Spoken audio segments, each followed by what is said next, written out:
إن الحمد لله آوى من إلى لطفه أوى. الحمد لله الذي خلق فأحسن صوره. الحمد لله الذي أنعمنا بنعم شتى.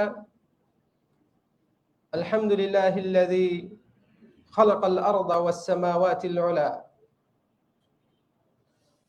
والصلاة والسلام على أشرف الأنبياء نبينا محمد وعلى آله وصحبه أجمعين أما بعد. আল্লাহর দরবারে শুকরিয়া আদায় করছি, যিনি আমাদেরকে আজকের শ্রেষ্ঠ ইবাদত জুমার খুতবা শ্রবণ করা এবং জুমার সালাত আদায় করার জন্য যথাসময়ে এই মসজিদে উপস্থিত করেছেন। আলহামদুলিল্লাহ। অতঃপর দরুদ ও সালাম বর্ষণ হোক শ্রেষ্ঠ নবী মুহাম্মদ বিন আব্দুল্লাহ সাল্লাল্লাহু আলাইহি ওয়াসাল্লামের উপর, যিনি তার উম্মতকে কল্যাণের পথে আহ্বান করেছেন, হালাল হারাম চিনিয়েছেন, অন্যায় অশ্লীলতা এগুলো থেকে সতর্ক করেছেন।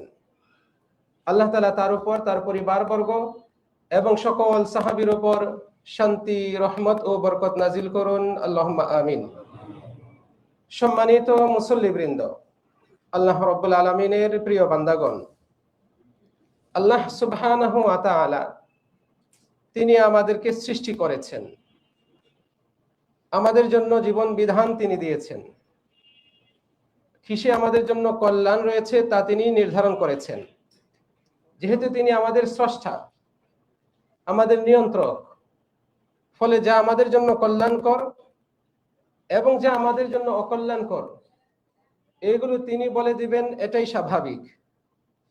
ফলে তিনি আমাদেরকে এই দুই পথ দেখিয়েছেন, সরল সঠিক পথ এবং গুমরাহির বক্র পথ, উভয়টাই তিনি আমাদেরকে দেখিয়েছেন।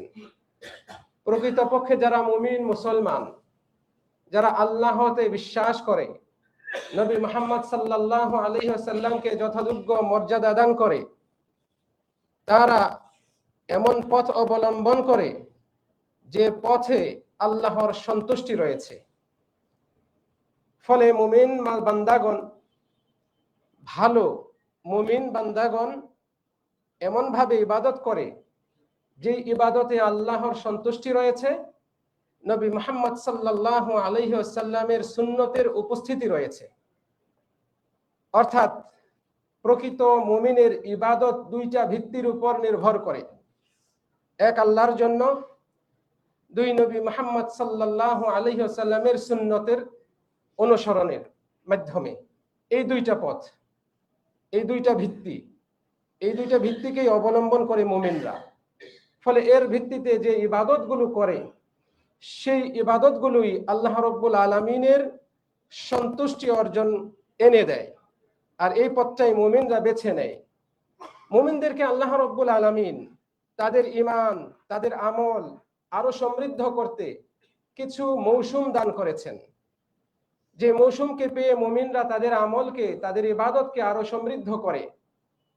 যারা সালিকিন, যারা আল্লাহর পথে হাঁটে, তারা তাদের এই পথকে আরো সমৃদ্ধ করে।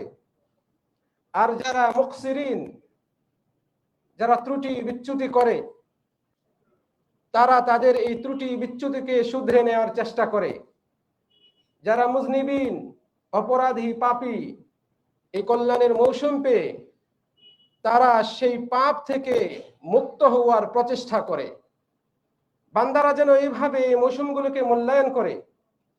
আল্লাহ রাব্বুল আলামিন এই মৌসুমে কিছু কিছু ইবাদত দিয়েছেন, যে ইবাদতগুলোকে ওই মৌসুম ভিত্তিক হওয়ার কারণে ওই মৌসুমের মধ্যে মূল্যায়ন করে তারা উচ্চ মর্যাদাশীল হতে পারে আল্লাহর কাছে। সম্মানিত দিনী ভাইয়েরা, এমন একটি মৌসুম আমাদের সামনে এসেছে, যে মৌসুম আমাদের জন্য, মুমিন মুসলমানদের জন্য কল্যাণের মৌসুম। আমি যে তিন শ্রেণীর মানুষের কথা উল্লেখ করেছি, মুমিন, সালেকিন, মুমিন অর্থাৎ সালেকিন যারা সৎ পথে চলে, আর মুকসিরিন যারা সৎ কাজ করে কিন্তু ভুল ত্রুটি পাপে জড়িত থাকে, আরেক শ্রেণী রয়েছে মুজনিবিন, যারা শুধু অন্যায় লিপ্ত থাকে। এই তিন শ্রেণীর মানুষই এই মৌসুমকে কাজে লাগানোর মাধ্যমে আল্লাহর সন্তুষ্টি অর্জন করতে পারে, নিজেদের সম্মান মর্যাদাকে আরো বৃদ্ধি করতে পারে। এই মৌসুম হচ্ছে শাহরু শাবান, শাবান মাসের এই মৌসুম। আল্লাহ রাব্বুল আলামিনের একটা নিয়ামত হচ্ছে যে তিনি এরকম মৌসুম দান করেন। এই মৌসুমগুলোর মধ্যে কিছু মৌসুম রয়েছে মহা গুরুত্বপূর্ণ মৌসুম, আর সেই মহা গুরুত্ব মৌসুমের আগে তার প্রারম্ভিকা হিসেবে ছোট ছোট মৌসুম দেন। তা আমাদের সামনে একটা মহা গুরুত্বপূর্ণ মৌসুম রয়েছে, রমজানের মৌসুম, মহা ইবাদতের মৌসুম। এই মৌসুমের আগে এই যে একটি ছোট্ট মৌসুম শাহর শাবান, শাবানের মৌসুম, এইটাতে যেন বান্দারা কিছু প্র্যাকটিস গ্রহণ করতে পারে, নিজেদেরকে অনুশীলন করিয়ে ওই বড় মৌসুমকে যেন তারা মূল্যায়ন করতে পারে, সেইভাবে উপযোগী করতে পারে। আল্লাহ রাব্বুল আলামিন আমাদেরকে এইভাবে কিছু মৌসুম দান করেন, আরো বহু মৌসুম রয়েছে। তা আমরা এখন এই একটা ছোট্ট মৌসুমে রয়েছি। এই মৌসুম হচ্ছে শাবান মাসের মৌসুম। এই মৌসুমকে নবী মুহাম্মদ সাল্লাল্লাহু আলাইহি ওয়াসাল্লাম মূল্যায়ন করেছেন, তিনি এটাকে গুরুত্ব দিয়েছেন। আমাদের এই মৌসুম সম্পর্কে জানা উচিত। নবী সাল্লাল্লাহু আলাইহি ওয়াসাল্লাম শাবান মাসে কি করেছেন, তিনি কিভাবে এই মৌসুমকে কাটিয়েছেন, শাবান মাসকে মূল্যায়ন করেছেন। আমরা যদি এটা অনুভব করতে পারি তাহলে ইনশাআল্লাহ আমাদের জন্য বহু কল্যাণ রয়েছে। নবী মুহাম্মদ সাল্লাল্লাহু আলাইহি ওয়াসাল্লাম এই মৌসুমকে যেভাবে মূল্যায়ন করতেন তা সাহাবাগণ বর্ণনা করেছেন, আমাদের কাছে সুস্পষ্টভাবে এগুলোর বর্ণনা এসেছে। নবী মুহাম্মদ সাল্লাল্লাহু আলাইহি ওয়াসাল্লামের সহধর্মিণী মুমিন মুসলমানদের মা উম্মুল মুমিনিন আয়েশা রাদিয়াল্লাহু আনহা বলছেন, মা রাআইতু রাসূলুল্লাহ সাল্লাল্লাহু আলাইহি ওয়াসাল্লাম ইসতাকমালা সিয়ামা শাহরিন ইল্লা রমাদান ওয়া মা রাআইতুহু আকসারা সিয়ামান মিনহু ফি শাবান। আমি রাসূল সাল্লাল্লাহু আলাইহি ওয়াসাল্লামকে রমজান মাস ব্যতীত অন্য কোনো মাসে পরিপূর্ণ মাস ব্যাপী রোজা রাখতে দেখিনি, আর আমি রাসূলুল্লাহ সাল্লাল্লাহু আলাইহি ওয়াসাল্লামকে শাবান মাসের চেয়ে এত বেশি পরিমাণ রোজা রাখতে অন্য কোনো মাসে দেখিনি। ফলে এই হাদিস থেকে সুস্পষ্ট হয় যে নবী মুহাম্মদ সাল্লাল্লাহু আলাইহি ওয়াসাল্লাম শাবান মাসে সবচেয়ে বেশি রোজা রাখতেন। অর্থাৎ আমাদের নবী মুহাম্মদ সাল্লাল্লাহু আলাইহি ওয়াসাল্লাম শাবান মাসকে বেশি বেশি সিয়াম পালন করার মাধ্যমে মূল্যায়ন করেছেন। আরেক হাদিসে আসছে, সুনানে আবু দাউদের হাদিস, আয়েশা রাদিয়াল্লাহু আনহাতেই বর্ণিত। তিনি বলছেন, কানা আহাব্বাশ শুহুরি ইনদা রাসূলিল্লাহ সাল্লাল্লাহু আলাইহি ওয়াসাল্লাম আন ইয়াসুমাহু শাবান সুম্মা ইয়াসিলুহু বিরমাদান। রাসূল সাল্লাল্লাহু আলাইহি ওয়াসাল্লামের কাছে রোজা রাখার জন্য সবচেয়ে প্রিয় মাস ছিল শাবান মাস, তারপরে তিনি রমজান মাসে রোজা রাখতেন। শাবান মাসে তিনি সিয়াম পালন করতেন, রোজা রাখতেন, এই মাসটা তার কাছে সবচেয়ে প্রিয় ছিল। তারপরে তিনি রমজান মাসে রোজা রাখতেন। রমজান মাস তো এটাতে রোজা রাখতেই হবে, বাধ্যতামূলক। ফলে ওটাতে রোজা রাখা পছন্দনীয়, ভালোবাসতেন, এই কথা বলার কোনো প্রয়োজন নেই, কারণ ওখানে আমরা রোজা রাখতে বাধ্য। আর এই জন্যই হাদিসে এই ভাষায় আসছে যে রাসূল সাল্লাল্লাহু আলাইহি ওয়াসাল্লামের কাছে যেসব মাসে রোজা রাখা প্রিয় ছিল, পছন্দনীয় ছিল, সেগুলোর মধ্যে সবচেয়ে প্রিয় মাস হচ্ছে শাবান মাস। তারপরে তিনি রমজান মাসে রোজা চালিয়ে যেতেন, রোজা রাখতেন, পূর্ণ রোজা রাখতেন। তাহলে এই দুটো হাদিস থেকে সুস্পষ্ট হয় যে শাবান মাসে আমাদের নবী মুহাম্মদ সাল্লাল্লাহু আলাইহি সাল্লাম বেশি বেশি করে সিয়াম পালন করতেন। এর বাইরে রাসূল সাল্লাল্লাহু আলাইহি সাল্লাম শাবান মাসকে কেন্দ্র করে আলাদা কোনো ইবাদত করেছেন মর্মে কোনো বিশুদ্ধ হাদিস পাওয়া যায় না। কোরআনের আয়াত তো দূরের কথা, কোরআনে কোনো প্রমাণ নেই, সুন্নাহেও কোনো বিশুদ্ধ প্রমাণ নেই যে রাসূল সাল্লাল্লাহু আলাইহি সাল্লাম শাবান মাসে বেশি বেশি রোজা রাখা ব্যতীত অতিরিক্ত কোনো ইবাদত করেছেন। আমি আপনাদের সকলের দৃষ্টি আকর্ষণ করছি, শাবান মাসে আমাদের নবী সাল্লাল্লাহু আলাইহি সাল্লাম কি করতেন? শাবান মাসে নবী মুহাম্মদ সাল্লাল্লাহু আলাইহি সাল্লাম বেশি বেশি রোজা রাখতেন। অনেকেই আমাদের সালাফদের মধ্যে অনেকেই বলেছেন যে শাবান মাস পুরো মাস ব্যাপী রাসূল সাল্লাল্লাহু আলাইহি সাল্লাম রোজা রেখেছেন, কিন্তু এর চেয়েও শক্তিশালী মত হচ্ছে তিনি পুরো মাস ব্যাপী রোজা রাখেননি, বরং মাসের অধিকাংশ দিনগুলোতেই তিনি রোজা রেখেছেন শাবান মাসের। যা মা আয়েশা রাদিয়াল্লাহু আনহা কর্তৃক বর্ণিত ওই যে উপরে হাদিসটি উল্লেখ করলাম একটু আগে, তা থেকে প্রমাণ পাওয়া যায়। এছাড়াও আয়েশা রাদিয়াল্লাহু আনহাই বলেছেন, আমি রাসূল সাল্লাল্লাহু আলাইহি সাল্লামকে রমজান ছাড়া অন্য কোনো মাসে পরিপূর্ণভাবে রোজা রাখতে, পরিপূর্ণ মাস ব্যাপী রোজা রাখতে দেখিনি। আমি জানি না, আমার জানা নেই তিনি রোজা রেখেছেন এরকম। ঘরের মানুষ যদি না জানে তাহলে তার ওই না জানাটা আমাদের জন্য বড় দলিল যে রাসূল সাল্লাল্লাহু আলাইহি ওয়াসাল্লামের স্ত্রী আয়েশা রাদিয়াল্লাহু আনহা বলছেন, মা আলিমতুহু সাল্লাল্লাহু আলাইহি ওয়াসাল্লাম ইয়াসুমু শাহরান কামিলান ইল্লা রমাদান। আমি জানি না রাসূল সাল্লাল্লাহু আলাইহি ওয়াসাল্লাম পুরো মাস রোজা রেখেছেন রমজান মাস ছাড়া অন্য কোনো সময়। ইবনে আব্বাস রাদিয়াল্লাহু আনহু, যিনি রাসূল সাল্লাল্লাহু আলাইহি ওয়াসাল্লামের চাচাতো ভাই, সব সময় তার সাথে থাকতেন, তিনিও সেই একই কথা বলছেন। কাজেই রমজান মাস হচ্ছে পুরো মাস ব্যাপী রোজা রাখার মৌসুম। এছাড়া আর কোনো মাস নেই যে মাসে আপনি পুরো মাস ব্যাপী রোজা রাখতে পারেন, বরং আপনি মাসের বেশিরভাগ দিনগুলোতে রোজা রাখতে পারেন। এটাই হচ্ছে নবী মুহাম্মদ সাল্লাল্লাহু আলাইহি ওয়াসাল্লামের সুন্নাহ। সম্মানিত দিনী ভাইয়েরা, রাসূল সাল্লাল্লাহু আলাইহি ওয়াসাল্লাম কেন শাবান মাসে এত বেশি রোজা রাখতেন? শাবান মাসে রোজা রাখা তার কাছে কেন এত প্রিয় ছিল?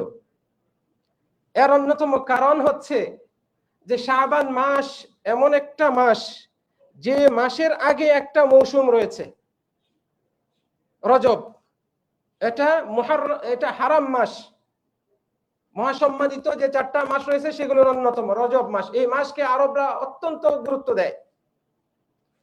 এই শাবান মাসের পরে আরেকটা মাস আসছে, সেটা হচ্ছে রমজান মাস। এই মাসটাও মহা গুরুত্বপূর্ণ একটি মৌসুম। ফলে এই দুই গুরুত্বপূর্ণ মৌসুমের মাঝে পড়েছে এই মাস শাবান মাস। অনেক মানুষই এই মাসের ব্যাপারে উদাসীন থাকে, আর নবী মুহাম্মদ সাল্লাল্লাহু আলাইহি ওয়াসাল্লাম তিনি অন্যান্য মানুষের মতো উদাসীন থাকবেন এই বিষয়টি তিনি পছন্দ করতেন না। উসামা বিন যায়েদ রাদিয়াল্লাহু আনহু এসে বলছেন, হে আল্লাহর রাসূল, মা আরাকা তাসুমু শাহরাম মিনাশ শুহুরি মা তাসুমু মিন শাবান। আপনি শাবান মাসে যে পরিমাণ রোজা রাখেন, আপনাকে তো অন্য কোনো মাসে এত পরিমাণ রোজা রাখতে দেখি না, কারণ কি?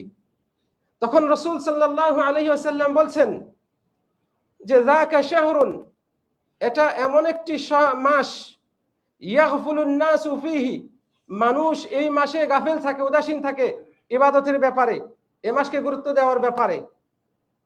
বাইনা রজব ওয়া রমাদান, এই মাসটি হচ্ছে রজব ও রমজানের মধ্যবর্তী। তারপরে রাসূল সাল্লাল্লাহু আলাইহি ওয়াসাল্লাম বলেন, ওয়া হুয়া শাহরুন তুরফাউ ফীহি আল আমালু ইলা রাব্বিল আলামিন, এটা এমন একটি মাস যেই মাসে বিশ্বপ্রভু আল্লাহর কাছে বান্দাদের আমলনামা উপস্থাপন করা হয়।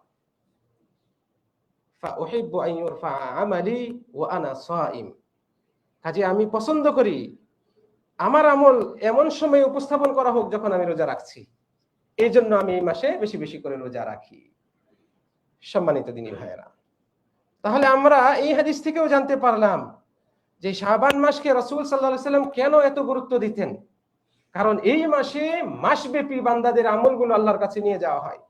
কোনো নির্দিষ্ট দিন নেই যে আপনার এই দিনে, শাবান মাসের এই দিনে বা অমুক রাত্রিতে বান্দার আমল আল্লাহর কাছে উপস্থাপন করা হয়, বরং পুরো মাস এটাকে রাসূল সাল্লাল্লাহু আলাইহি ওয়াসাল্লাম বলেছেন যে এই মাসে বান্দাদের আমলনামা বিশ্বপ্রভুর কাছে উপস্থাপন করা হয়। তাই আমি রোজা রাখি এবং চাই আমার আমলনামা এমন সময় উপস্থাপন করা হোক যখন আমি রোজা রাখছি। সম্মানিত দিনী ভাইয়া, এইভাবে আমাদের নবী মুহাম্মদ সাল্লাল্লাহু আলাইহি ওয়াসাল্লাম এই মাসকে মূল্যায়ন করেছেন।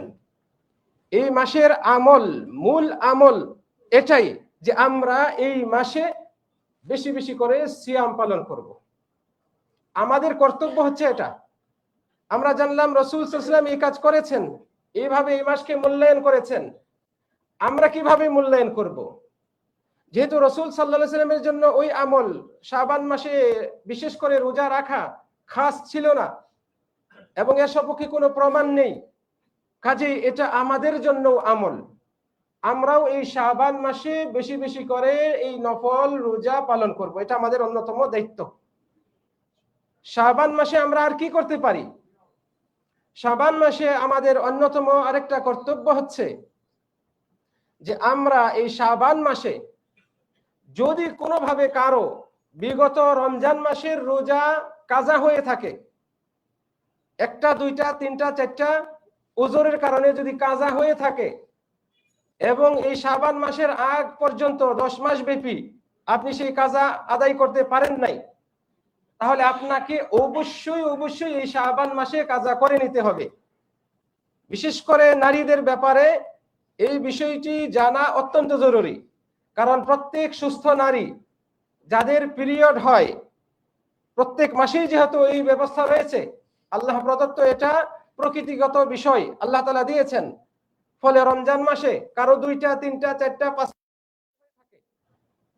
যদি ভঙ্গ হয়ে থাকে এবং বছর ব্যাপী এই শাবান আসার আগ পর্যন্ত এই সময়ের মধ্যে তা পূরণ করা সম্ভব না হয়ে থাকে, তাহলে তাকে অবশ্যই অবশ্যই এই শাবান মাসে পূর্ণ করতে হবে।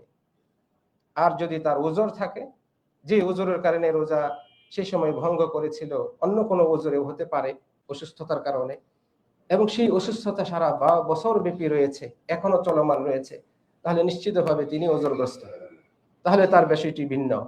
কিন্তু যার সুযোগ ছিল, সুস্থ হয়েছে এবং ওই ওজর শেষ হয়েছে এবং রোজা কাজা করার সুযোগ ছিল, তাও করে নাই, এই ব্যক্তিকে অবশ্যই শাবান মাসে কাজা আদায় করে নিতে হবে।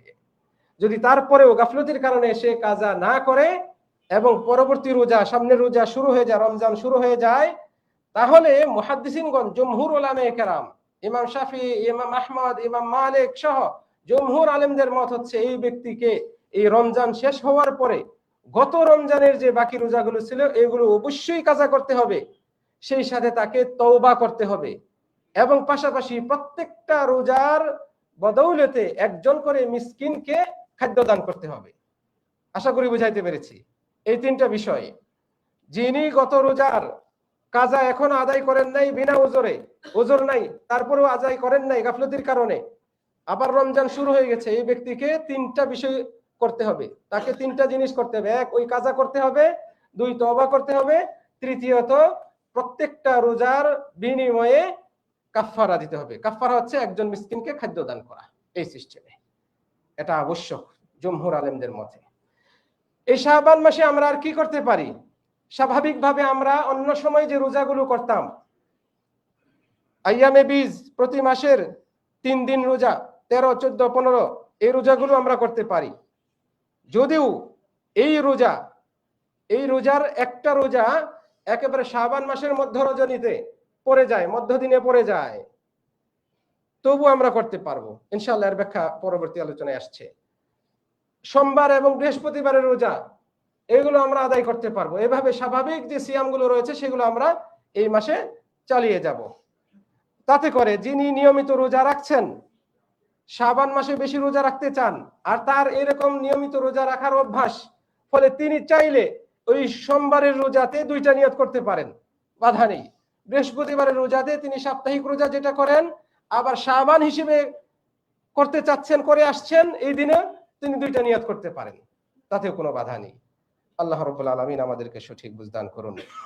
সম্মানিত দিনী ভাইয়েরা, এই শাবান মাসে অন্যতম আরেকটা করণীয় যেটা আমরা বেশি বেশি ভাবে করতে পারি, এটা মুহাদ্দিসিনদের মত, ফুকাহে কেরামের মত, সেটা হচ্ছে এই মাসে আমরা বেশি বেশি করে কোরআন তেলাওয়াত করব, বেশি বেশি করে কোরআন তেলাওয়াত করব। কারণ আমাদের সামনে মহা মৌসুম আসছে। আলোচনা শুরু থেকে বলেছিলাম, মহা মৌসুমের আগে আল্লাহ রাব্বুল আলামিন ছোট ছোট মৌসুমও দেন। এই ছোট মৌসুম যাতে করে এটাকে মূল্যায়ন করে এই মহা মৌসুম এর জন্য নিজেদেরকে উপযুক্ত করে নিতে পারি। তাহলে এই সময় আমরা বেশি বেশি করে কোরআন তেলাওয়াত করব। মুহাদ্দিসিনগণ, ফুকাহে কেরাম, আমাদের সালাফগণ এই শাবান মাসকে শাহরুল কুররা, কারীদের মাস বলে আখ্যায়িত করতেন। শাবান মাসকে কারীদের মাস বলতেন, কারণ হচ্ছে এই মাসে যারা কোরআন তেলাওয়াত করে সাধারণত নিয়মিত, তারা বেশি বেশি করে তেলাওয়াত করতেন, যাতে করে রমজান মাস হচ্ছে কোরআন তেলাওয়াতের মাস, ওই মাসে এই কোরআন তেলাওয়াত, কোরআন স্টাডি, কোরআনের দার্স নেওয়া দেওয়া, এই বিষয়টি আরো বেশি ভাবে তারা পালন করতে পারেন। ফলে এই মাসে আমরা এই আমলটিও করতে পারি। তাহলে আমরা জানলাম নবী সাল্লাল্লাহু আলাইহি সাল্লাম এই শাবান মাসে বেশি বেশি করে রোজা রাখতেন। আমরাও এই মাসে বেশি বেশি করে সিয়াম পালন করব, নফল সিয়াম, এগুলো সবই নফল সিয়াম। এবং এর পাশাপাশি আমরা কোরআন তেলাওয়াত করব। এই দুইটা আমলের মাধ্যমে বিশেষ করে আমরা রমজান মাসের পূর্ব প্রস্তুতি গ্রহণ করব। মনে রাখবেন, যে ব্যক্তি আল্লাহর ওয়াস্তে, আল্লাহর রাস্তায় একটা সিয়াম পালন করে, নফল সিয়াম, রাসূল সাল্লাল্লাহু আলাইহি ওয়াসাল্লাম বলছেন 70 বছরের দূরত্বে সরিয়ে দেওয়া হয় তার চেহারাকে জাহান্নাম থেকে। মান সামা ইয়াওমান ফি সাবিলিল্লাহ, যে ব্যক্তি আল্লাহর রাস্তায় একদিন রোজা রাখবে, মানে আল্লাহর ওয়াস্তে, আল্লাহ তাআলা তার চেহারাকে জাহান্নাম থেকে 70 বছরের দূরত্বে সরিয়ে রাখেন। আল্লাহু আকবার। আমরা চেষ্টা করি, এই তো আজকে 11 তারিখ, 3 ভাগের 1 ভাগ চলে গিয়েছে। আমরা চেষ্টা করি সামনে থেকে, যারা আগে থেকে রাখছি, মাসের শুরু থেকে, আলহামদুলিল্লাহ। যারা এখনো রাখিনি, এখন থেকে চেষ্টা করি। মনে রাখবেন, এই মাসে কিছু নিষেধ রয়েছে, এই মাস কেন্দ্রিক কিছু নিষেধাজ্ঞা রয়েছে। আমরা মুসলমানরা এই কাজগুলো করতে পারি যা জানলাম। আমরা মুসলমানরা জানলাম আমাদের নবী মুহাম্মদ সাল্লাল্লাহু আলাইহি সাল্লাম এই কাজগুলো করেছেন এই শাবান মাসে। আমাদের এটাও জানা উচিত সমাজে মুসলমানরা এই মাসে কি করছে। আমরা যা দেখছি সমাজের মুসলমান, সাধারণ মুসলমানরা যা পালন করছে, আদৌ কি সেগুলো কোরআন সুন্নাহ সম্মত? আমাদের সমাজে যে সমস্ত আমল চালু রয়েছে এই শাবান মাসে, এগুলো কি আদৌ কোরআন এবং সুন্নাহ সম্মত? আমাদের এই বিষয়টাও জানা উচিত, যাতে করে কোরআন সুন্নাহ সম্পর্কে জ্ঞান নিয়ে আমরা সেগুলো হয় আমলে নিয়ে আসবো, নচেত সেগুলো আমরা আমাদের আমল থেকে সরিয়ে দেব। সুন্নত হওয়ার কারণে আমল করব, বেদাত হওয়ার কারণে আমরা আমাদের আমল থেকে, আমাদের জীবন থেকে ওই আমলগুলোকে বিদায় জানাবো। এটা আমাদের প্রত্যেক মুমিন মুসলমানের দায়িত্ব। সম্মানিত দিনী ভাইয়েরা, আমাদের সমাজে যে সমস্ত বিষয়গুলো প্রচলিত রয়েছে, এগুলোর মধ্যে অন্যতম হচ্ছে কিছু কিছু মুসলমান এই শাবান মাসের শুরুর দিকে, মধ্য দিকে রোজা রাখে না, কিন্তু শেষের দিকে এসে রমজানের 1 দিন বা 2 দিন আগে রোজা রাখেন। 1 দিন বা 2 দিন আগে রোজা রাখেন। তাদের নিয়ত থাকে যে সামনে রোজা শুরু হয়ে যাচ্ছে, আমি আগে 1 দিন 2 দিন আগে রাখি, ইহতিয়াতান, সতর্কতামূলক। চাঁদ যদি না উঠে থাকে, অথবা চাঁদ যদি উঠে পড়ে, তাহলে অন্তত 1 দিন আগে থেকে রাখলে আমার আর সন্দেহ রইল না। সাধারণত 29 তারিখে, যখন শাবানের মাস 29 তারিখ হয়, 30 তারিখে চাঁদ উঠতেও পারে। চাঁদ উঠলে তো 1 তারিখ হয়ে যাবে, রমজান শুরু হয়ে যাবে। আর যদি চাঁদ না উঠে, তাহলে 30 তারিখ থাকবে। কিন্তু ওই দিন যদি সূর্য, মানে ওই মেঘাচ্ছন্ন হওয়ার কারণে, আকাশ মেঘাচ্ছন্ন হওয়ার কারণে নতুন চাঁদ দেখা না যায়, অনেকেই সন্দেহের বশবর্তী হয়ে ওই দিন রোজা রাখেন। কেউ আবার তারও 1 দিন আগে রোজা রাখেন, সতর্কতা স্বরূপ, এবং রমজানের আগে একটা প্র্যাকটিস নেওয়ার জন্য, ওই যুক্তিতে। অথচ এটাকে রাসূল সাল্লাল্লাহু আলাইহি ওয়াসাল্লাম সরাসরি নিষেধ করেছেন। রমজানের 1 দিন বা 2 দিন আগে রোজা রাখা, এটা নবী মুহাম্মদ সাল্লাল্লাহু আলাইহি সাল্লাম একেবারে নিষেধ করেছেন। লা তাকাদ্দামু, তোমরা আগে রোজা রেখো না, বিসাউমি ইয়াউমিন ওয়ালা ইয়াউমাইন, 1 দিন আগে অথবা 2 দিন আগে রোজা রাখার মাধ্যমে রমজানের আগে অগ্রিম তোমরা রোজা রেখো না। তবে যদি কেউ নিয়মিত রোজা রাখে এবং সেই নিয়মিত রোজার ডেট ওই 1 দিন বা 2 দিন আগে পড়ে যায়, যেমন রমজানের আগের দিন সোমবার হলো, আর আপনি সোমবার রোজা রাখেন নিয়মিত, বৃহস্পতিবার হলো, আপনি নিয়মিত বৃহস্পতিবারে রোজা রাখেন, তাহলে আপনার জন্য কোনো মানা নেই। এটা রাসূল সাল্লাল্লাহু আলাইহি ওয়াসাল্লাম বলছেন, ফালিয়াসুম যালিকাল ইয়াউম, তাহলে সে ওই দিনে রোজা রাখতে পারে। কিন্তু যে ওইভাবে অভ্যস্ত নয়, সে ব্যক্তির জন্য একেবারে নিষিদ্ধ। সম্মানিত দিনী ভাইয়েরা, এই শাবান মাস আসলে আমরা দোয়া পড়ি, আমভাবে শাবান মাসের দোয়া পড়ি আমরা, অথচ শাবানের সুনির্দিষ্ট কোনো দোয়া নাই এই মাস কেন্দ্রিক। আমরা বরকতের দোয়া করি, বরকতের দোয়া করা হয় একটা জয়ীফ হাদিসকে কেন্দ্র করে। বলা হয়ে থাকে এই দোয়াতে, আল্লাহুম্মা বারিক লানা ফি শাহরাই রজব ওয়া শাবান, হে আল্লাহ আমাদেরকে এই রজব এবং শাবান মাসে বরকত দান করুন, ওয়াবাল্লিগনা ইলা রমাদান, এবং আমাদেরকে রমজানে পৌঁছে দিন। কথাটা সুন্দর, কিন্তু এই কথাটা যার নামে চালানো হচ্ছে এবং যেই কেন্দ্রিক চালানো হচ্ছে তা যেহেতু শরীয়তে অনুমোদিত নয়, কাজেই কথা ভালো হলেও এটা ইবাদত হতে পারে। ইবাদত কেবল কুরআন এবং সুন্নাহ সম্মত হতে হবে, প্রমাণিত হতে হবে। কাজে আল্লাহুম্মা বারিক লানা ফি রজব ওয়া শাবান ওয়া বাল্লিগনা রমাদান, এই দোয়াটি আমাদের জন্য আমলযোগ্য না। এই দোয়া যা বর্ণিত হয়েছে তা মুসনাদে বাজ্জারে এসেছে এবং এই হাদিসটিকে মুহাদ্দিসিনগণ যঈফ, একেবারে দুর্বল হাদিস হিসেবে আখ্যায়িত করেছেন। ওটা কখনো আপনার আমার জন্য আমলযোগ্য হতে পারে না। সম্মানিত দিনী ভাইয়েরা, এই সময়ে এই শাবান মাসে বিশেষ একটা দিন রয়েছে। এই দিন কেন্দ্রিক আমাদের সমাজে বহু আমল প্রচলিত রয়েছে।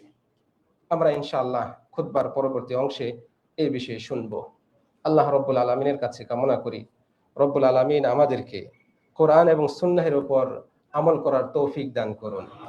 আমরা যেন সকলেই বিদআতকে পরিহার করে চলতে পারি, আল্লাহ তাআলা আমাদেরকে তৌফিক দান করুন।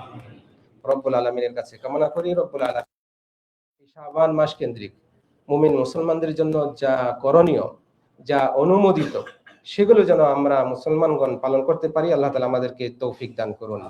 বারাকাল্লাহু লি ওয়া লাকুম ফিল কুরআনিল আযীম ওয়া নাফা'নি ওয়া ইয়্যাকুম বিমা ফীহি মিনাল আয়াতি ওয়াজ যিকরিল হাকীম।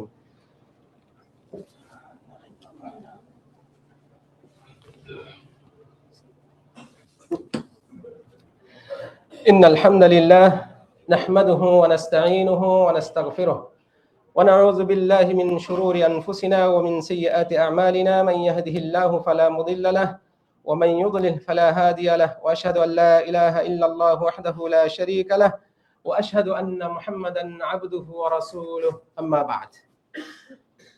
সম্মানিত মুসল্লিবৃন্দ, আমাদের জানা উচিত, আমাদেরকে জানতেই হবে এই শাবান মাস কেন্দ্রিক আমাদের সমাজে যে সমস্ত কর্ম পরিচালিত হচ্ছে, প্রতিষ্ঠিত হয়েছে, যেগুলোর ব্যাপারে আমরা এক শ্রেণীর আলেমদের কাছে শুনি এগুলো ফজিলতপূর্ণ, আবার আরেক শ্রেণীর আলেমদের কাছে শুনি এগুলো বিদআত।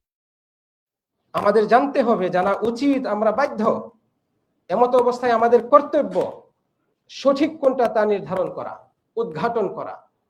যখন আপনার সামনে দুই রকমের কথা আসছে, তখন আপনি শিক্ষিত মানুষ হিসেবে আপনাকে অবশ্যই জানতে হবে, স্টাডি করতে হবে, আদৌ কি এটা কোরআন সুন্নাহ সম্মত নাকি এটা বিদআত।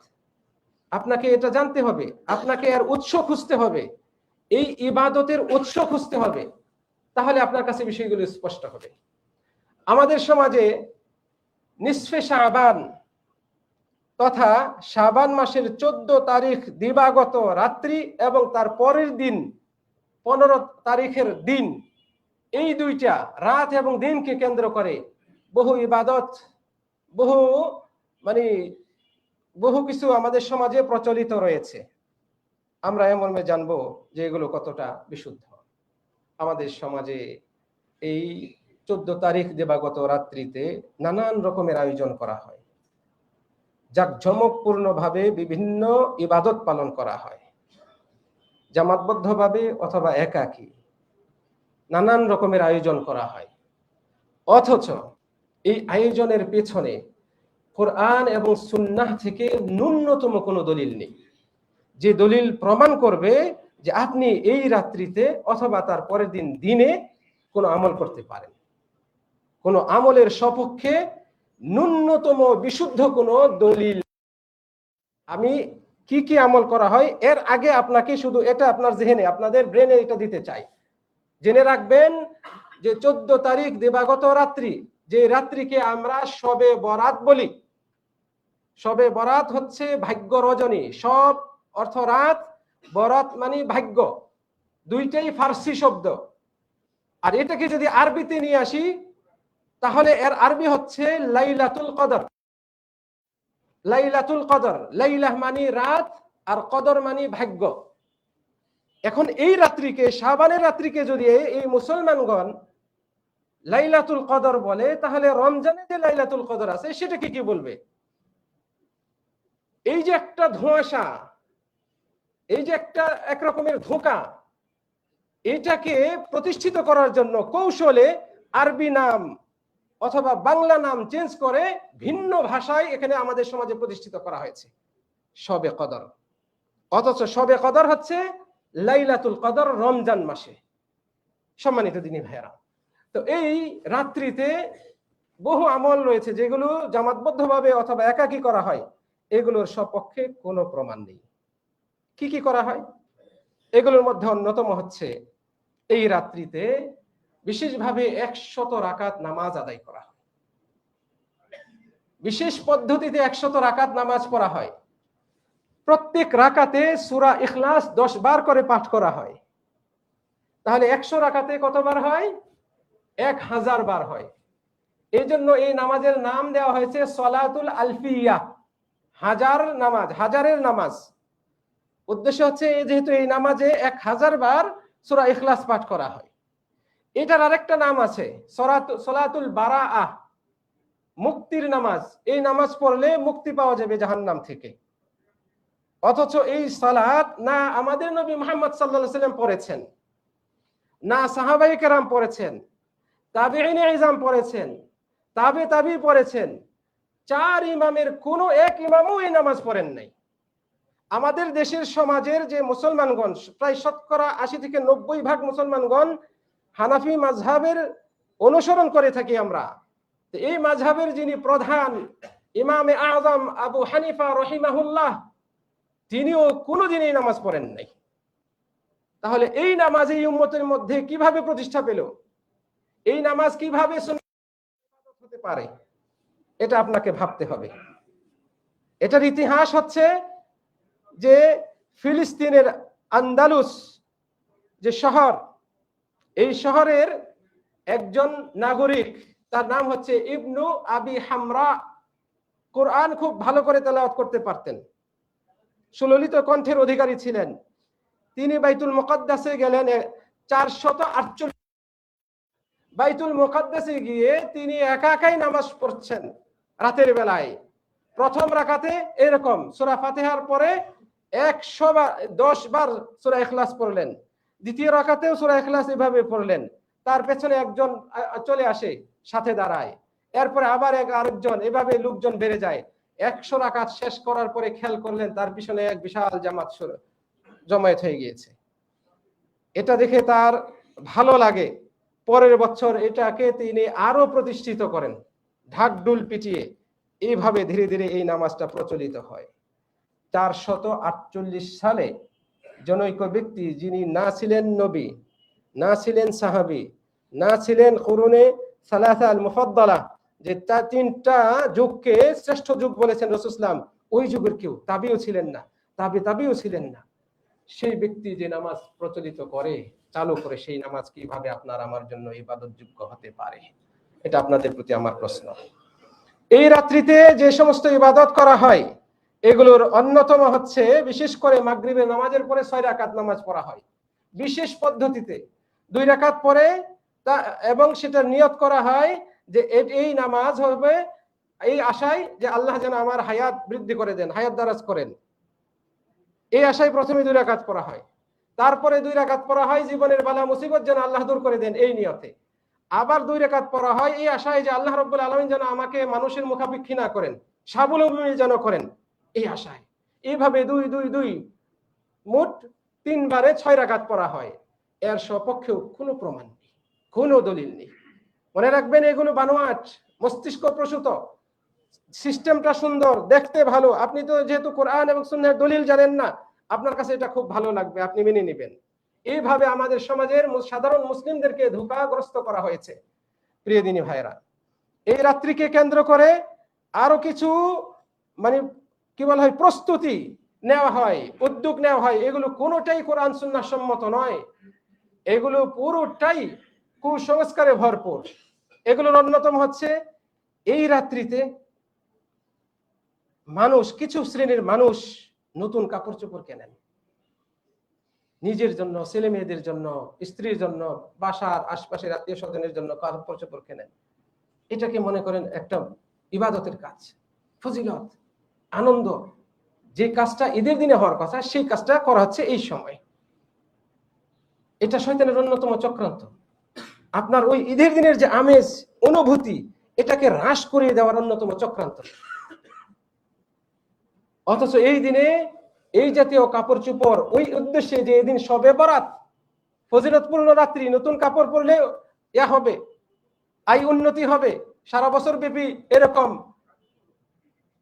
সে ভালো কাপড় চোপড় পরতে পারবে, তার সংসারে আয় উন্নতি হবে, এই আশায় যে ব্যক্তি এগুলো করে, এগুলো কোনোটাই শরীয়ত সম্মত না।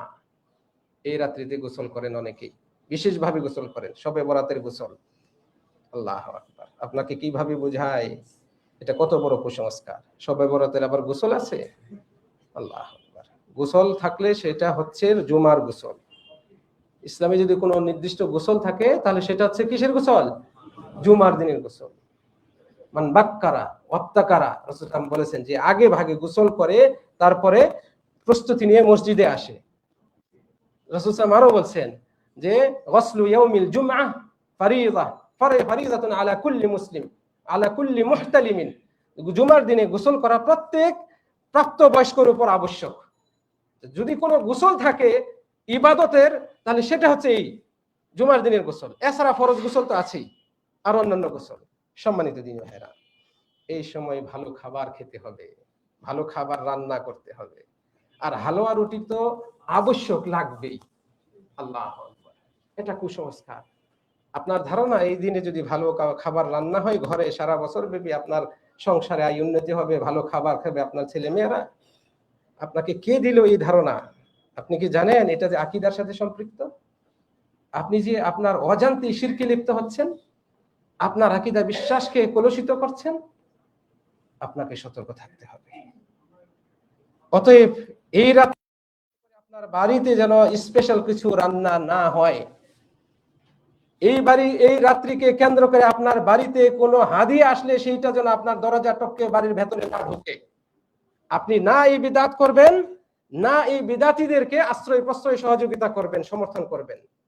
কাজে আপনার দোকানে বেকারি, হোটেল, খাবারের দোকান, সেখানে যেন এই রাত্রিকে কেন্দ্র করে শবে বরাতের রুটি নানান আইটেমের, নানান ডিজাইনের তৈরি না হয়। এই শবে বরাতকে কেন্দ্র করে আপনি কোনো কিছু বিক্রি করলেন, তো ওই বিদআতি কাজে আপনি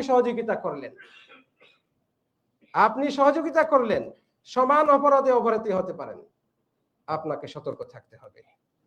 সম্মানিত দিনী ভাইয়েরা, এই রাত্রিতে একটা কাজ আমাদেরকে করতেই হবে এরকম ধারণা, সেটা হচ্ছে কবর জিয়ারত। সারা জীবন বাবা মায়ের খবর নাই, দান সৎকার কোনো নাম নাই, শবে বরাত আসছে, এখন বাবা মায়ের প্রতি দায়িত্ব বেড়ে গিয়েছে, ওই অনুভূতি চলে আসছে। অথচ এর সপক্ষে সুস্থ এবং বিশুদ্ধ কোনো দলিল নেই। সুস্থ বিশুদ্ধ কোনো দলিল নাই। যে দলিল আসছে এগুলো একেবারে অসুস্থ দলিল, দুর্বল দলিল, যায়ীফ দলিল। বরং বিশুদ্ধ দলিলের পরিপন্থী দলিল, সেটা কোনো মুসলমানের জন্য আমলযোগ্য হতে পারে না। আল্লাহ রাব্বুল আলামিন আমাদেরকে সঠিক বুঝ দান করুন। এগুলো সবগুলোর পেছনে দলিল রয়েছে, কিন্তু সময়ের অভাবে আমি দলিলগুলো উল্লেখ করছি না। প্রিয় দিনী ভাইয়েরা, আপনি বাবা মায়ের কবর জিয়ারত করবেন, দাদা দাদি আত্মীয় স্বজনের কবর জিয়ারত করবেন, এটা আমার জন্য আপনার জন্য অনুমতি রয়েছে। বছরের যে কোনো সময় আপনি যেতে পারেন, কিন্তু যখন একটা দিনকে কেন্দ্র করে যাবেন তখন অবশ্যই সেটা উপলক্ষ, আর উপলক্ষের পিছনে দলিল লাগে। উপলক্ষের পিছনে দলিল লাগে। যদি দলিলবিহীন আপনি কোনো উপলক্ষকে কেন্দ্র করে পালন করেন, তখনই সেটা বিদআত হবে। প্রিয় দিনী ভাইয়েরা, এই সময় এই রাত্রিতে, বিশেষ করে শাবান মাসের 14 তারিখ দিবাগত রাত্রিতে এশার নামাজে সূরা ইয়াসিন পড়া হয়, সূরা ইখলাস পড়া হয়। এই পড়াটাও বিদআতি পড়া। নামাজ পড়া খারাপ না, কোরআন তেলাওয়াত করা খারাপ না, কিন্তু যখন আপনি একটা উপলক্ষকে কেন্দ্র করে পড়ছেন, ধারণা করছেন এই সময় এটা পড়া ফজিলতপূর্ণ, তখন এটার জন্য দলিল লাগবে। আর যদি আপনি ওই শবে বরাতের রাত্রিতেই সূরা ইয়াসিনই পড়ছেন, কিন্তু আপনার নিয়ত ওইটা নাই, অটোমেটিক আপনি পড়ছেন এশার নামাজে, তাহলে আর এটা বিদআত না। যখন আপনি ওই নিয়তে পড়বেন তখন আপনার দলিল লাগবে, যেহেতু দলিল নাই কাজেই আপনার এই পড়াটা বিদআত। আশ্চর্যের ব্যাপার হচ্ছে এই 14 তারিখ দিবাগত রাত্রিতে, শবে বরাতের রাত্রিতে আমাদের সমাজের অধিকাংশ মুসলমানগণ একটা বিশেষ দোয়া পড়েন, যেটা নাম দেওয়া হয়েছে শবে বরাতের দোয়া। শবে বরাতের দোয়া, এই দোয়াটিতে পড়া হয় আল্লাহুম্মা ইয়া যাল মান্নি ওয়ালা ইউমান্নু আলাইহি ইয়া যাল জালালি ওয়াল ইকরাম। এইভাবে একটা লম্বা দোয়া পাঠ করা হয়। এখানে ভালো কথা বলা হয়েছে, কিন্তু এই দোয়া কোনো হাদিসে পাওয়া যায় না। ভালো কথাগুলো বিভিন্ন হাদিস থেকে কাটছাট করে জমা করা হয়েছে, তারপর সেটা আপনার সামনে তুলে ধরা হয়েছে। আপনি তো পাঠ করছেন ইয়া আল্লাহ আল্লাহুম্মা, এইভাবে বলা হয়েছে, সুন্দরী, এটা তো সুন্দর, কিন্তু এই মর্মে যে দোয়া সাব্যস্ত নয়, এই জন্য এই দোয়া পাঠ করা বিদআত। এই দোয়াটাকে আরো সাব্যস্ত করার জন্য আরো একটা বিদআত করা হয়, সেটা হচ্ছে এই দোয়া পড়ার আগে সূরা ইয়াসিন পাঠ করা হয়, এই দোয়া পড়ার শেষে 2 রাকাত নামাজ পড়া হয়, যাতে করে এই দোয়াটা কবুল হয়। আল্লাহু আকবার। আপনাকে কিভাবে বুঝায় এগুলো? এগুলো মস্তিষ্ক প্রসূত, এগুলো সুন্নত সম্মত নয়। কাজে আপনি, আমি, আমাদের সকলের উচিত যা ইসলামের নামে চালিয়ে দেওয়া হয়েছে, যার পিছনে কোন রকমের দলিল নাই, সেগুলোর ব্যাপারে সতর্ক থাকা। আমার আপনার নবী মুহাম্মদ সাল্লাল্লাহু আলাইহি ওয়াসাল্লাম বলেছেন, মান আমিলা আমালান লাইসা আলাইহি আমরুনা ফাহুয়া রাদ। যে এমন আমল করলো যে আমলের পেছনে আমাদের নির্দেশনা নেই, না আমি নবীর নির্দেশনা, না আমার খুলাফায়ে রাশিদের নির্দেশনা, না আমার বাকি কোন সাহাবীদের আমল নির্দেশনা, কোন নির্দেশনা নেই, ফাহুয়া রাদ্দুন, সেই আমল। আল্লাহু আকবার। কিভাবে আপনাকে বোঝায়? এগুলো কুসংস্কার। আপনি সারা জীবন করে আসছেন, কিন্তু আজকে প্রথম হয়তো শুনছেন। আপনার ঈমান যদি শক্তিশালী হয়, আপনি যদি মনে করেন আল্লাহর কাছে আপনি দায়বদ্ধ, আপনি নবী মুহাম্মদ সাল্লাল্লাহু আলাইহি ওয়াসাল্লামকে আল্লাহ রাব্বুল আলামিন যে রিসালাত দিয়ে পাঠিয়েছেন সেখানে দায়বদ্ধ, তাহলে আপনাকে অবশ্যই এই বিদআত ত্যাগ করতে হবে। আপনাকে এই বিদআত, প্রতিষ্ঠিত বিদআতকে পরিত্যাগ করতে হবে। প্রকৃতপক্ষে মুমিন বান্দারা এই শক্ত সিদ্ধান্ত নিতে পিছপা হয় না। আল্লাহ রাব্বুল আলামিন আমাদের। সম্মানিত দিনী ভাইরা, এই রাত্রিকে কেন্দ্র করে আরো কিছু আমল রয়েছে আমাদের সমাজে প্রচলিত। এগুলোর মধ্যে অন্যতম হচ্ছে এই রাত্রিতে সাহরি খেতে হবে আর পরের দিন রোজা রাখতে হবে। এই যে পরের দিন রোজা রাখা, এই রোজা রাখাটাও বেদাতি রোজা। যদি এই রাত্রিকে কেন্দ্র করে শবে বরাতের রোজা মনে করে করেন, তাহলে বেদাতি রোজা। ওই যে শুরুর দিকে বলেছিলাম, যে ব্যক্তি স্বাভাবিক রোজা রাখে, নিয়মিত রোজা রাখে, নফল রোজা, যেমন সোমবার, বৃহস্পতিবারে, অথবা আইয়ামে বীজের। আইয়ামে বীজ হচ্ছে 3 দিন, 13 তারিখ, 14 তারিখ, 15 তারিখ। তা আপনি এই 15 তারিখে রোজা রাখবেন, তাহলে 14 তারিখ তারিখে পরের দিন রোজা রাখবেন। এই দিন যারা ওই বিদাতি রোজা রাখে তাদের দিনের সাথে মিলে যায়, কিন্তু মিলে গেলেও আপনার রোজা সুন্নাহ আর তার রোজা হচ্ছে কি বিদআত। পার্থক্য বুঝতে পেরেছেন আশা করি। অতএব আমরা সতর্ক হই। বরং কিছু কিছু হাদিসে আসছে, রাসূল সাল্লাল্লাহু আলাইহি ওয়াসাল্লাম বলেছেন, ইযা ইনতাসাফা শাবান ফালা তাসুমু। যখন শাবান একেবারে মাঝামাঝি হয়ে যায়, তখন আর রোজা রেখো না। নিষেধ করা হয়েছে, এবং বিশুদ্ধ হাদিস, যদিও এটাকে মুহাদ্দিসিনগণ অন্যভাবে ব্যাখ্যা করেছেন। প্রিয় দিনী ভাইরা, আমরা সতর্ক হই, নবীর সুন্নতকে আমরা গুরুত্ব দেওয়ার চেষ্টা করি। আল্লাহ রাব্বুল আলামিন আমাদেরকে তৌফিক দান করুন। সর্বশেষ যে বিষয়টিতে আপনাদের দৃষ্টি আকর্ষণ করতে চাই, এই কেন্দ্রিক শবে বরাত কেন্দ্রিক আমাদের মধ্যে সবচেয়ে বড় বিভ্রান্তি হচ্ছে, আমরা এই রাত্রিকে এত গুরুত্ব দিই একটা বিভ্রান্তময় বিশ্বাসের কারণে। সেটা হচ্ছে আমাদের ধারণা শবে বরাতের এই রাত্রিটি হচ্ছে বরকতময় রাত্রি, যেই রাত্রিতে ভাগ্য পরিবর্তন হয়, ভাগ্য লিখিত হয়, সবকিছুর ফয়সালা করা হয়। আর এই জন্য এই রাত্রিকে শবে বরাত মানে ভাগ্য রজনী বলি আমাদের সমাজের মানুষগুলো। আর যারা এটাকে প্রতিষ্ঠিত করেছেন, যে সমস্ত আলিম ওলামারা, তারা এটাকে ওইভাবে ব্যাখ্যা করেন। এখন এটার জন্য একটা দলিল লাগবে, এবং সবচেয়ে শক্তিশালী দলিল হয় যদি কোরআন থেকে নেওয়া যায়। এই হিসেবে তারা কোরআন থেকে একটা সন্দেহপূর্ণ দলিল তারা তাদের পক্ষে নিয়ে আসছে। অথচ কোরআনের দলিল কখনোই সন্দেহপূর্ণ না, কোরআন কখনোই দুর্বল নয়, জয়ীফ নয়। কোরআন একেবারে স্বভাবেই শক্তিশালী। কোরআনে আল্লাহ রাব্বুল আলামিন যে কথা বলেছেন, যাকে দলিল হিসেবে উপস্থাপন করা হয়, সূরা দুখানে আল্লাহ তাআলা বলছেন, ইন্না আনজালনাহু ফি লাইলাতিন মুবারাকাহ নিশ্চয়ই আমি এটাকে অর্থাৎ কোরআনকে নাজিল করেছি একটি বরকতপূর্ণ রাত্রিতে, ফিহা ইউফরাকু কুল্লু আমরিন হাকিম, এই রাত্রিতে প্রত্যেক প্রজ্ঞাপূর্ণ বিষয়ের ফয়সালা করা হয়, নির্ধারণ করা হয়। এভাবে আল্লাহ রাব্বুল আলামিন এই রাত্রির কথাটি উল্লেখ করেছেন। তো এই আয়াতে আমরা জানলাম যে কোরআন নাজিল হয়েছে একটি বরকতময় রাত্রিতে, যেই রাত্রিতে সব কিছুর ফয়সালা করা হয়। এটার তাফসীর করতে গিয়ে কেউ কেউ বলেছেন এটা হচ্ছে শাবান মাসের মধ্য রজনী, 14 তারিখ দিবাগত রাত্রি। তাদের মধ্যে অন্যতম হচ্ছেন ইকরিমা রাহিমাহুল্লাহ, এছাড়াও সুলাইমান বিন খালিদ রাহিমাহুল্লাহ, এরকম দুই একজন হাতে গোনা দুই একজন তাবি পাওয়া যায় যারা এই মত দিয়েছেন, তাফসীর করেছেন।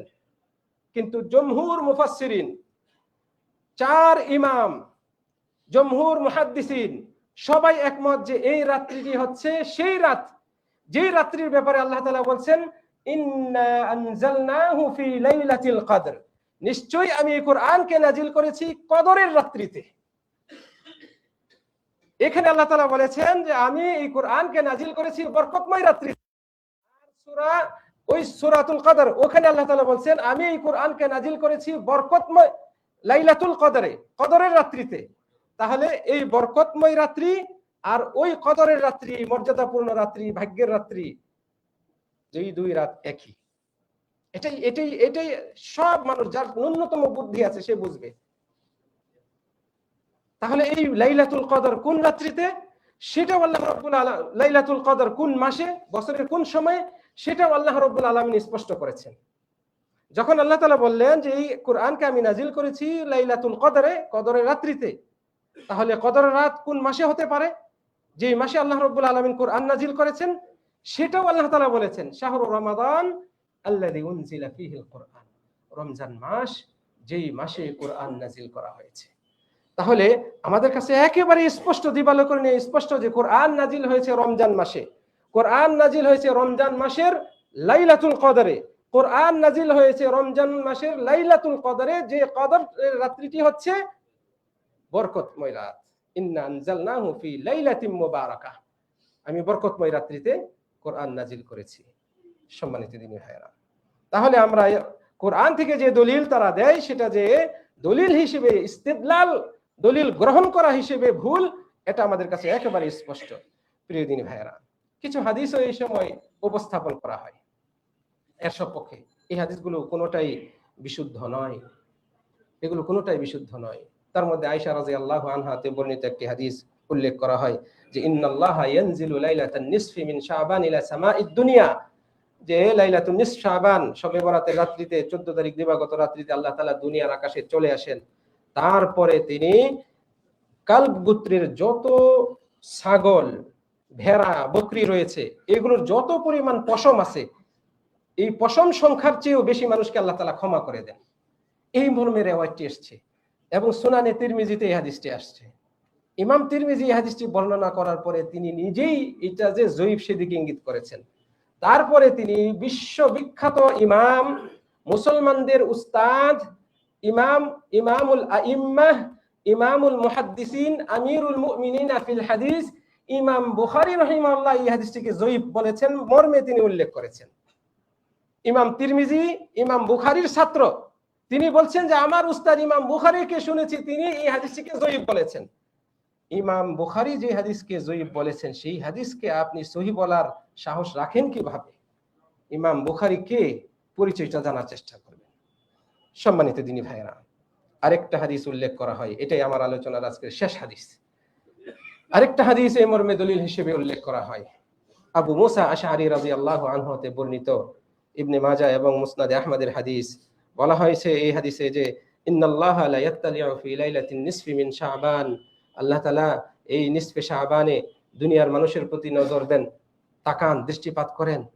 তারপরে তিনি প্রত্যেক মানুষকে ক্ষমা করে দেন, শুধুমাত্র ইল্লা লি মুশরিকিন আও মুশাহিনিন, মুশরিক এবং হিংসুটে ব্যক্তি ছাড়া সবাইকে আল্লাহ তাআলা ক্ষমা করে দেন। এই হাদিসটিও জয়ীফ। জমহুর আলেমগণ এই হাদিসটিকে জয়ীফ বলেছেন। ইমাম আলবানী রাহিমাহুল্লাহ এটাকে হাসান বলেছেন।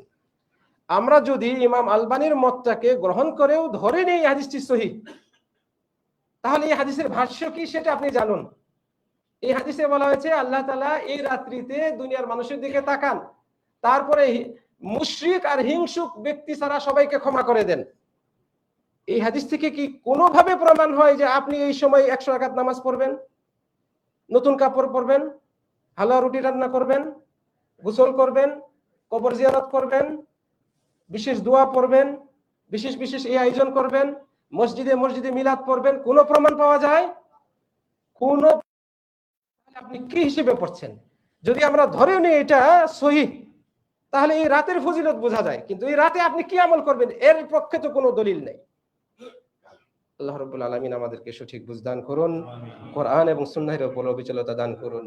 মনে রাখবেন, এই উম্মতের শ্রেষ্ঠ আলেম যারা ছিলেন তারা সবাই একমত, এই রাতকে কেন্দ্র করে, এই দিনকে কেন্দ্র করে বিশেষ কোনো ইবাদত নেই, ইসলামে স্বীকৃত নয়।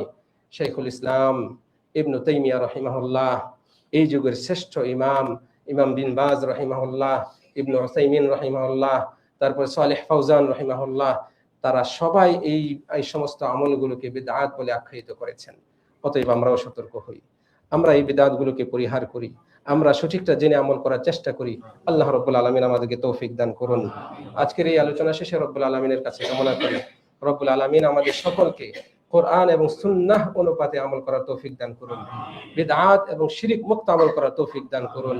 রব্বুল আলামিনের কাছে বিশেষভাবে কামনা করি, রব্বুল আলামিন আমাদের মাঝ থেকে যারা মৃত্যুবরণ করেছেন তাদের সকলকে জান্নাতুল ফিরদাউস নসিব করুন।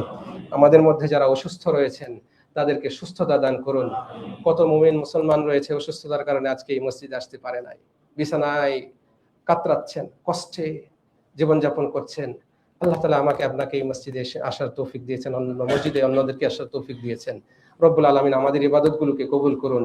আমাদের ওই অসুস্থ ভাই বোনদেরকে, মা বোনদেরকে আল্লাহ রাব্বুল আলামিন সুস্থতা দান করুন এবং তাদের এই উজর হিসেবে কবুল করে নিয়ে তাদেরকেও সওয়াব দান করুন। আমাদের মধ্যে যারা বিপদগ্রস্ত রয়েছেন, নানান দিক থেকে আমরা বিপদে পড়ি, মুসিবতে পড়ি, রব্বুল আলামিন আমাদের সকলের মুসিবতকে সহজ করে দিন এবং মুসিবত থেকে আমাদেরকে উদ্ধার দান করুন। সম্মানিত দিনী ভাইয়েরা, আমরা মুসলিম হিসেবে আমাদের অন্যতম কর্তব্য হচ্ছে আমাদের যারা ভাই, দিনী ভাই, তাদের জন্য দোয়া করা। বিশ্বের কত প্রান্তে মুসলমানগণ নির্যাতিত, নিজ গ্রহে নির্যাতিত, নির্বাসিত, এরকম মুসলমান নির্যাতিত যারা রয়েছেন, রব্বুল আলামিন তাদেরকে হেফাজত করুন, তাদের জান মালগুলোকে হেফাজত করুন, তাদের ইজ্জত আবরু সতীত্বকে হেফাজত করুন, তাদের সম্মানকে আল্লাহ রাব্বুল আলামিন পুনরুদ্ধার করে দিন। রব্বুল আলামিনের কাছে কামনা করি, রব্বুল আলামিন আমাদের মধ্য থেকে যারা ভালো কাজে অংশগ্রহণ করে তাদেরকে আরো ভালো কাজে, যারা আমরা পিছিয়ে রয়েছে আল্লাহ রাব্বুল আলামিন আমাদেরকে অগ্রসর হওয়ার তৌফিক দান করুন। এই মসজিদ প্রতিষ্ঠায় যারা অংশগ্রহণ করেছেন, যিনি জমি দিয়েছেন, এত সুন্দর বিল্ডিং তৈরি করে দিয়েছেন, যারা এখানে অর্থ দিয়ে সহযোগিতা করেছেন, রব্বুল আলামিন সকলকে উত্তম বিনিময় দান করুন। আপনারা যারা মসজিদ আবাদ করছেন, রব্বুল আলামিন আপনাদের আমাদের সকলকে উত্তম বিনিময় দান করুন। এই কামনা রেখে আমি আজকের আলোচনা শেষ করছি। আকুলু কওলি হাদা ওয়া আস্তাগফিরুল্লাহ লি ওয়া লাকুম ওয়া লিসাইরিল মুসলিমিনা মিন কুল্লি যামবিন ফাস্তাগফিরুহু ইন্নাহু হুয়াল গফুরুর রহিম। আসসালামু আলাইকুম ওয়া রাহমাতুল্লাহি ওয়া বারাকাতুহু।